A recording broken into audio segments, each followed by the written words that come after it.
What's in your tinnitus relief toolkit right now? And what do you actually use? We all collect tips and tools and advice, but what are you really turning to? Here's what I keep in mind: sound enrichment. I love the sound of the ocean, and I can hear that from my tabletop sound machine or an app on my phone. Magnesium glycinate at night. This helps to calm my nervous system at night and help me sleep better.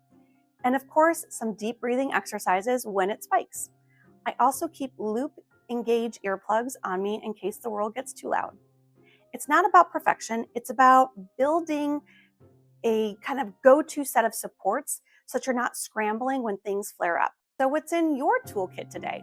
And what's actually working for you right now? I'd love to hear your real world favorites.